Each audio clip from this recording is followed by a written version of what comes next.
E aí, minha gente, tudo bom com vocês? O tema da mensagem de hoje é Olhando para o Alto.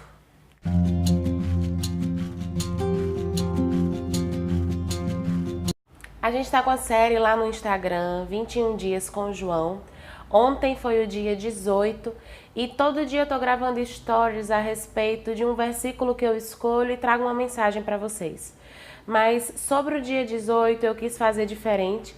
Ontem eu não gravei stories no Instagram e eu queria hoje gravar esse vídeo a respeito dessa mensagem, porque quando eu estava estudando a palavra, Deus falou muito comigo e eu creio que isso precisava ser falado de uma maneira mais ampla e atingir mais pessoas. Então, o tema da mensagem é Olhando para o Alto, e o versículo que eu escolhi está lá em João 18:36, quando diz assim: o meu reino não é deste mundo. Quando Jesus estava dizendo, quando no momento em que ele foi preso, que ele estava sendo preso para ser levado até os oficiais para poder ser julgado e consequentemente crucificado. E aí Jesus disse assim: o meu reino não é deste mundo. Se o meu reino fosse deste mundo, os meus ministros se empenhariam por mim, para que não fosse eu entregue aos judeus, mas agora o meu reino não é daqui. E a mensagem que eu queria trazer hoje é que Jesus, em meio àquela situação horrenda, aquela situação em que ele estava sendo traído por Judas, em que ele estava sendo julgado por algo que ele não, por nenhum pecado, nenhum crime que ele tivesse cometido, Jesus decidiu lembrar e trazer à memória dele que o reino dele não era esse aqui. Que todas as coisas que ele estavam passando eram momentâneas, né? Que o alvo de vida dele era maior. O lugar para onde ele iria não se restringia a este mundo, mas ele era de outro mundo. E eu queria trazer essa realidade para nós cristãos. Como nós precisamos olhar para o alto, gente.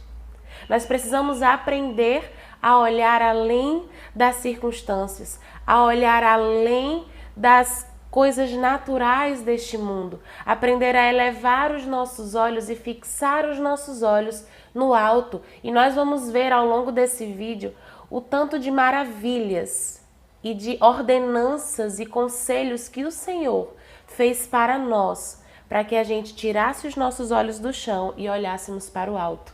Nós sabemos que lá em João 10:10, Satanás ele veio para matar, roubar e destruir.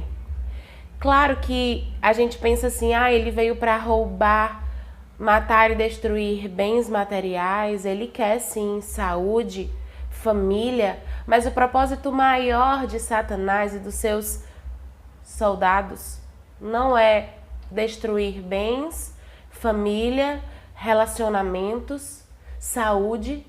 O propósito de Satanás é minar a sua fé, é minar o seu relacionamento com Deus, mas ele se utiliza desses meios para poder minar a sua fé. Ele se utiliza desses bens, dessas coisas terrenas, para minar a sua fé. E a gente vai entender o porquê. Uma figura bastante interessante no Antigo Testamento é que o tabernáculo de Moisés, ele era uma tenda, né, que foi levantada, que Moisés ia e se relacionava com Deus ali. E o interessante é que nessa tenda existiam 4 sobreposições que eram colocadas para formar o teto. E Deus ordenou que aquela tenda, né, que cobria o teto fosse ornamentada, fosse decorada, sabe? Os artesãos fizessem detalhes lindos e maravilhosos no teto. E o chão da tenda era a própria terra do acampamento, do local onde eles estavam. E a figura interessante aqui é que se uma pessoa que entrasse naquela tenda quisesse olhar para uma coisa linda, maravilhosa, ele olhava para o teto da tenda. O chão era feio, o chão era terra, não tinha nada de bonito. Deus não ordenou nunca que pisos fossem feitos, não. Ele ordenou que o teto da tenda fosse feito. E essa é uma figura interessante para a gente se pensar que a vida do cristão precisa também ser dessa forma.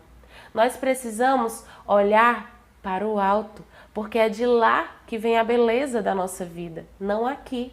Então, o grande plano satânico para as nossas vidas, para a minha vida e para a sua, é fitar os nossos olhos no chão, é não permitir que olhemos para o alto.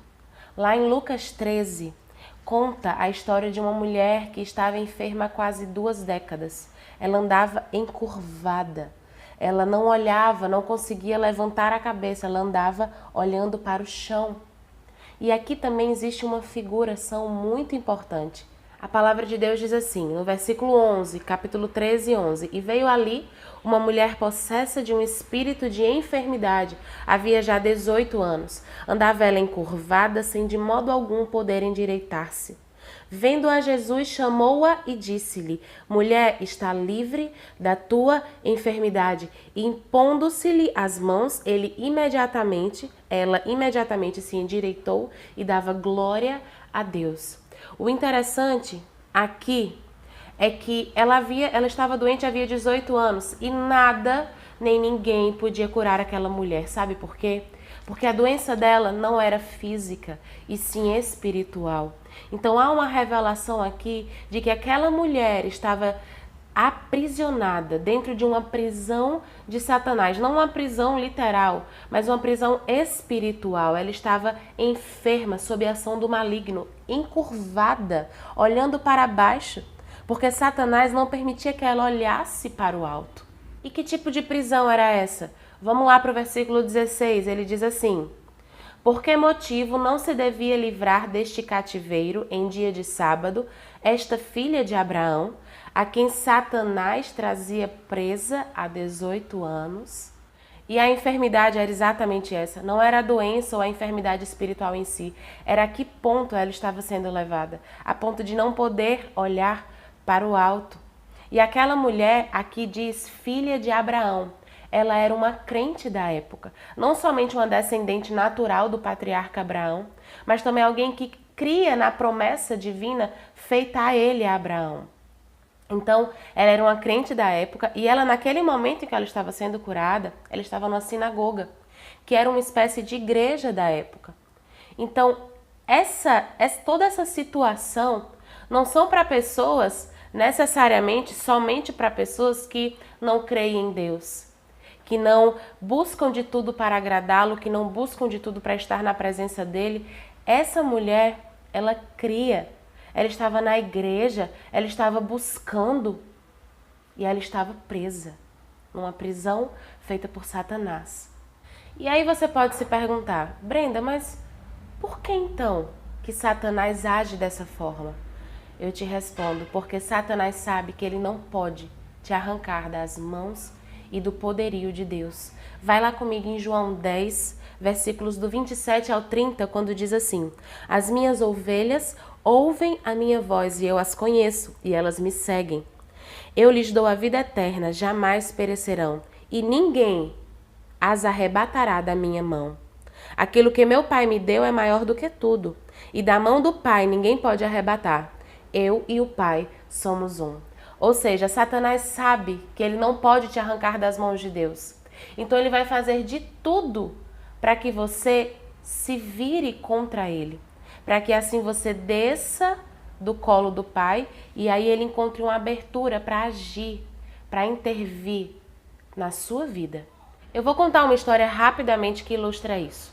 Balaque, lá em Números, contratou Balaão para poder amaldiçoar Israel, porque Balaque, rei dos Moabitas, queria vencer Israel em guerra e tinha medo de perder. Então ele contratou Balaão para amaldiçoar. Aí Balaão foi lá para amaldiçoar o povo de Israel e simplesmente das 4 vezes que ele tentou, ele não conseguiu. Porque cada vez que ele abria a boca para amaldiçoar, Deus colocava palavras de bênçãos na vida dele. Olha só, através dele para abençoar o povo. E aí o que é que acontece? Simplesmente Balaão, que estava endemoniado, não tem outra palavra, possesso mesmo, Balaão disse, então se eu não consigo amaldiçoar esse povo, se eu não consigo tirar a bênção desse povo, simplesmente por serem filhos de Deus, o que é que eu vou fazer? Eu vou aconselhar Balaque, o rei dos Moabitas, para enviar mulheres até o acampamento dos israelitas, para que lá essas mulheres se prostituam com eles e levem eles a adorar os deuses da gente, de Balaque.